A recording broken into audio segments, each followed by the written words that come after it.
Welcome to the first part of the four-part story, Lost for Words, The Ghost of Arthur Rambo. Written and read by me, Paul Morley. Imagine this. A barefooted drummer beating a folded newspaper with whisk brooms in lieu of a drum stirs the eye's ear like a blast of brasses in a midnight street. He thought to himself, now there's a sentence.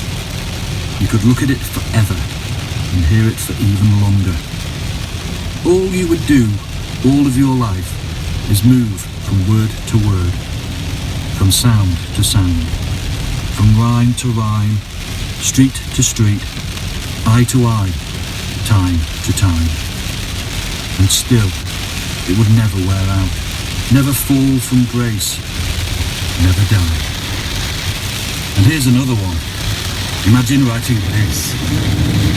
His soul swooned slowly as he heard the snow falling faintly through the universe, and faintly falling, like the descent of their last end on all the living and the dead.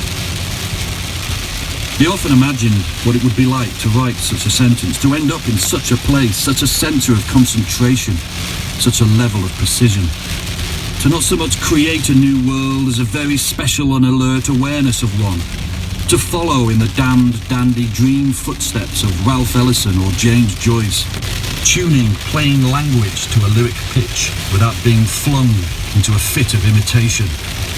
To understand what it is to be invisible, to fly, to stretch your wings, to spin a masterpiece from thin air, to find a vacant seat on a crowded bus.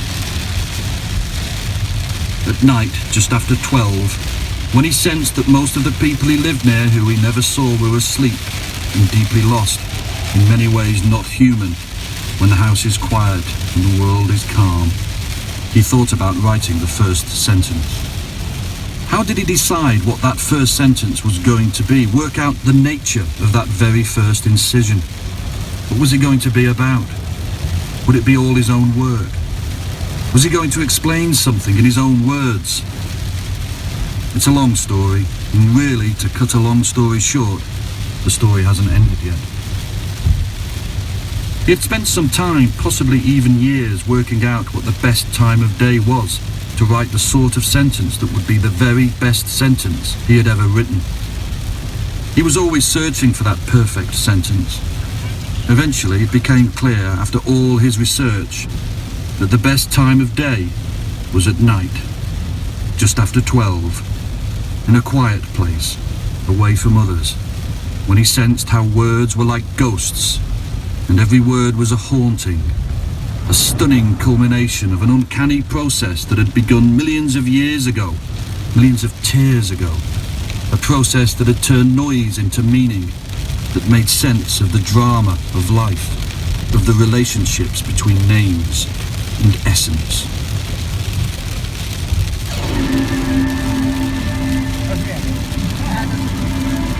Nothing.